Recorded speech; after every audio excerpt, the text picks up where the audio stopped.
Welcome to This Explainer.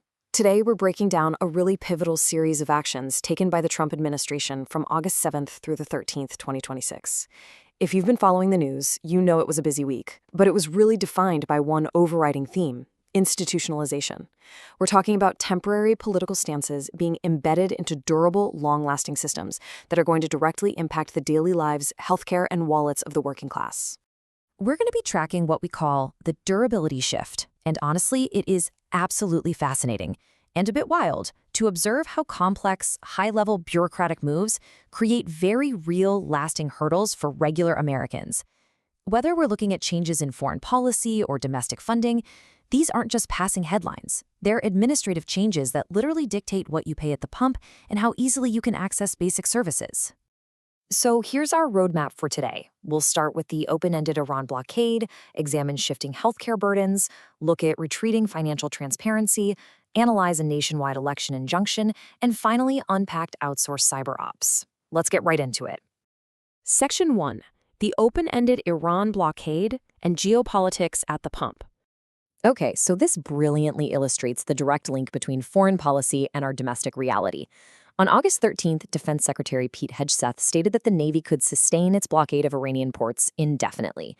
Right now, U.S. forces have already redirected more than 55 commercial vessels. And sure, maintaining maritime superiority gives Washington sustained global leverage, but guess what? It directly exports the cost of all that global uncertainty right to American households. With AAA reporting regular gasoline at $4.07 a gallon, which is up a whopping 29% from just a year ago, we are literally seeing the working class impact of an indefinite military strategy playing out right at the gas pump. Now, you might be wondering about the legality of all this, and the truth is the legal status of this blockade remains highly disputed. Congress hasn't actually enacted a new authorization specifically for this continuing conflict. The Trump administration is basically asserting presidential authority to protect U.S. forces. Meanwhile, opponents argue that the sheer scale and duration absolutely require congressional approval. The real structural risk here, it's a self-sustaining cycle. Think about it. Forces are deployed to enforce the blockade. Those forces then become targets, which justifies retaliation, and before you know it, that resulting military infrastructure becomes politically way harder to ever withdraw. Moving on to Section 2, shifting healthcare burdens, specifically looking at vaccines and Medicaid. All right, first up in this section is the August 10th childhood vaccine order. And look, we really need to separate the rhetoric from the reality here. This is not an outright ban on vaccines, though it does fundamentally change federal recommendations. The order limits the universal category to just 11 diseases and actually calls for splitting up the combined MMR vaccine into separate shots. But here's the kicker. Separate measles, mumps, and rubella vaccines haven't even been licensed in the United States since 2008, and manufacturers are saying that developing them again could take up to a decade. Wow. So what does this all mean in the real world? Well, it creates a massive, cascading logistical burden. Deliberately recommending that vaccines be separated out across multiple medical visits doesn't make getting care illegal, but it sure makes it highly inaccessible. For a working parent, it means taking more unpaid time off work, managing more transit, and facing a lot more out-of-pocket expenses. The ultimate incentive structure here, it drastically increases the risk of kids failing to complete their proven immunization schedules just because of pure implementation friction. It's an administrative nightmare. Then, jump to August 13th. The Centers for Medicare and Medicaid Services, or CMS, finalized a rule banning federal matching funds for specified gender-related treatments for minors. CMS projects this is going to save $235 million in combined federal and state spending over 10 years.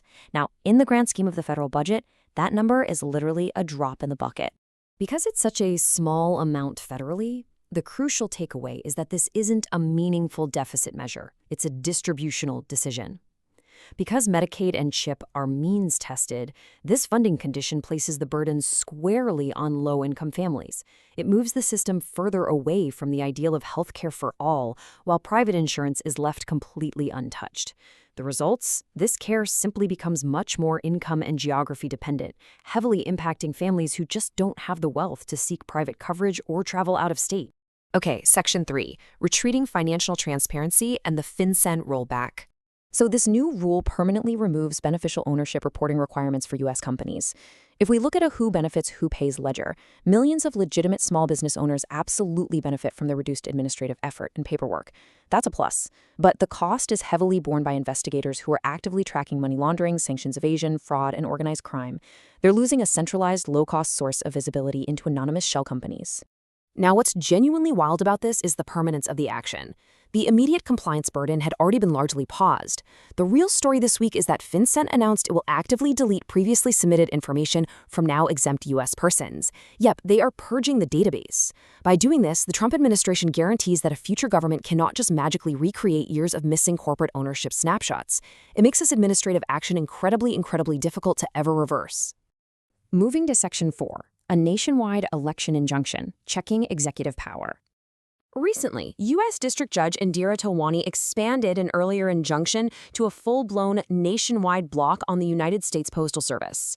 The Trump administration had basically attempted to allow ballot delivery to be withheld if states failed to supply federal officials with requested eligible voter lists.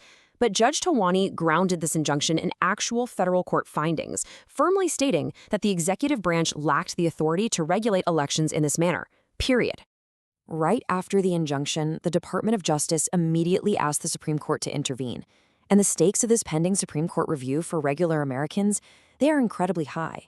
Mail voting isn't just some nice convenience. It's absolutely essential for working-class individuals, caregivers, and military personnel who simply cannot easily reach a physical polling place due to rigid work schedules or distance. Section 5. Outsourced cyber operations. This is the undercover shift. Let's explore a massively undercovered shift in offensive state power. A new memorandum creates a framework for vetted private U.S. companies to conduct federally approved cyber effects operations against foreign cyber-enabled criminal organizations. We are talking about the deliberate manipulation, disruption, or outright destruction of information systems. The government is essentially outsourcing offensive state cyber power to private contractors under federal supervision. It's a real game changer. Now, the Trump administration argues this provides much-needed speed and capacity to fight against fast-moving ransomware networks. And sure, speed is good. However, the structural risks here are enormous. Outsourcing state cyber power seriously blurs the lines of international responsibility. It invites massive risks of attribution errors, potential collateral damage to innocent infrastructure, and creates a terrifying scenario where foreign states might retaliate directly against American private infrastructure. You are basically putting tools of statecraft right into the hands of contractors who have profit incentives. Section 6. Fact check on the steam catapult story. You might have heard some wild claims recently that the Navy was ordered to immediately rip out its modern electromagnetic catapults and go all the way back to steam. Well, if we separate the loud rhetoric from the actual bureaucratic effect, we see something entirely different. The memorandum merely orders a 60-day plan to evaluate replacing these systems on a future carrier, the CVN-81. So it's not some accomplished multi-billion-dollar hardware reversal, but rather just an engineering and cost planning directive. Good to keep the facts straight. And finally, Section 7, the durability shift and its lasting legacy. To bring it all together, think about this. A political speech or a temporary posture can easily vanish from the 24-hour news cycle, but deleting domestic corporate transparency databases, altering the foundational funding rules for state Medicaid programs, structuring new outsourced cyber operations, and normalizing indefinite military deployments. These actions create deeply embedded systems. They completely alter the baseline. The true impact of this week is not found in the flashy, immediate headlines, but in the systems left behind. These durable administrative actions will quietly, yet profoundly, shape the economic realities, the healthcare access, and the societal structures of regular Americans long after the current political cycle has ended. Think about the lasting weight of the friction introduced into these systems and how reversing them will take years of sustained effort, if it happens at all.